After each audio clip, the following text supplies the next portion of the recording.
আসসালামু আলাইকুম এভরিওয়ান, সবাই কেমন আছেন? আশা করছি সবাই অনেক ভালো আছেন। আল্লাহর রহমতে আমরা অনেক ভালো আছি। আজকে সারাদিনে কি করলাম এগুলোই শেয়ার করব। তো এখানে প্রথমেই দুপুরে রান্নাবান্না শুরু করে দিলাম।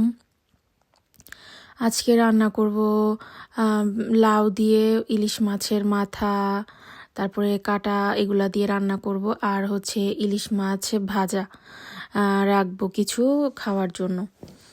তো এইখানে আমি এক এক করে মাছগুলো ক্লিন করে ভেজে ফেলেছি। আর এখানে আমি মশলাটা কষিয়ে নিলাম লাউ দিয়ে ইলিশ মাছের মাথা দিয়ে রান্না করার জন্য। লাউটা বাংলাদেশি দোকান থেকে কিনে এনেছিলাম, কেটে ফ্রোজেন করা ছিল, এই জন্য একটু এরকম দেখাচ্ছে।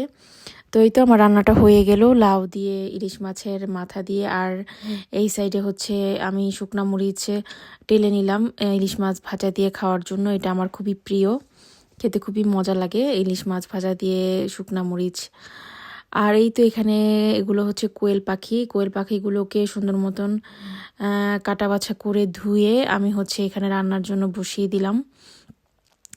এটা রান্না করতে বেশিক্ষণ সময় লাগে না, অল্প কিছুক্ষণের মধ্যেই রান্নাটা হয়ে যাবে। তো এই তো কষিয়ে নিচ্ছি কোয়েল পাখিগুলো। তো দুপুরে রান্নাবান্না করে কিছুক্ষণ রেস্ট নিয়েছিলাম খাওয়া দাওয়া করে। আর এটা বিকালবেলা, ভাবলাম একটু নাস্তা করি, তো নাস্তাটা করে নিলাম। আর এটা সন্ধ্যার দিকে দুই ভাই বোন খেলা করছিল বাহিরে, এটা একটু আমি দেখলাম। আর আজকে হুট করে মাথায় আসলো যে ধনেপাতা ভর্তা বানাবো। তো এই তো ফ্রেশ ধনেপাতাগুলোকে আমি ভর্তা করে নিচ্ছি। সাথে দিয়েছিলাম একদম কাঁচা পেঁয়াজ, রসুন আর কাঁচামরিচ। কোনো কিছু আমি টেলে নিইনি, সব কিছুই কাঁচা একদম নিয়ে নিয়েছি। তো এই তো এখানে আমি ভর্তাটা বেটে নিচ্ছি। পাটায় বাটা ধনেপাতা ভর্তা তো খেতে খুবই মজা, আমার খুবই প্রিয় এই ভর্তাটা, ধনেপাতা ভর্তাটা।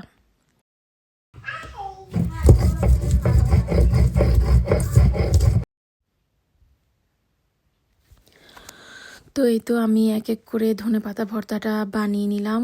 ধনেপাতা ভর্তাটা বানানো শেষ হলে আমি একটু পাটা মোছা ভাত খাবো, এটাও খুবই ভালো লাগে খেতে।